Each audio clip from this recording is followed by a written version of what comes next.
Hello everyone, কি অবস্থা সবার? আশা করি সবাই ভালো আছেন। আমি অনেক ভালো আছি। অ্যান্ড এটা ছিল দধিমঙ্গল শেষ করা, মানে বিয়ের দিন দধিমঙ্গল শেষ করে আমরা সবাই রেডি হয়ে সুন্দর করে বেরিয়ে পড়েছিলাম দিদির ওয়েডিং ফটোশ্যুটের জন্য।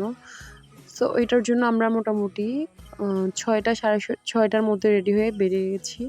আমি পরেছিলাম একটা লাল শাড়ি, দিদিও পরেছিল সাদা আর লাল একটা শাড়ি। আমার বোনের মেয়ে ছিল। আমরা ৩ জনে গেছিলাম। সবাই ঘুমে পুরো শেষ। কেউ উঠতে পারতেছিল না, বাট আমাকে তো যাইতেই হবে, কারণ দিদির সাথে দিদি হয়তো বোরিং ফিল করবে। সো আমরা সবাই আমাদের রাস্তায় চলে গিয়েছি। আমাদের রাস্তার মানে সিনটা এত বেশি ভালো, এত জোস, যেটা আসলে বলার মতো না। তো এইটাতেই মোটামুটি আমাদের অর্ধেক ফটোশ্যুট শেষ হয়ে গেছে। দেন হচ্ছে আমরা চলে গিয়েছিলাম আমার বড় বোনের বাড়ির পাশে।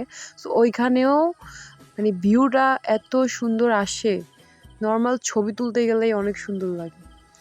সো আমাদের ক্যামেরাম্যানের অবস্থা খুবই খারাপ, দাদার অবস্থা খুব খারাপ, একদম মানে যেখানে সেখানে নেমে যাচ্ছে ছবি তোলার জন্য। আর আমার বোন কুরকুর কুরকুর হাঁটতেছে সামনের দিকে। দেন হচ্ছে আমরা মোটামুটি ৯টা সাড়ে ৯টার মধ্যে সব শেষ করে আবার বাসায় ফিরে আসি। অ্যান্ড আমার হাতে কোনো মেহেদি ছিল না, আমার দিদির হাতে ছিল না। আমরা একটু মেহেদি টেহেদি পরেই এইদিকে আমাদের মেহেদি পড়া শেষ হতে না হতেই আমরা শুনতে পাচ্ছি যে আমাদের বরপক্ষের লোকজন চলে এসেছে, কারণ আমাদের দিকে বস্ত্রালঙ্কার দেওয়া হবে সেজন্য।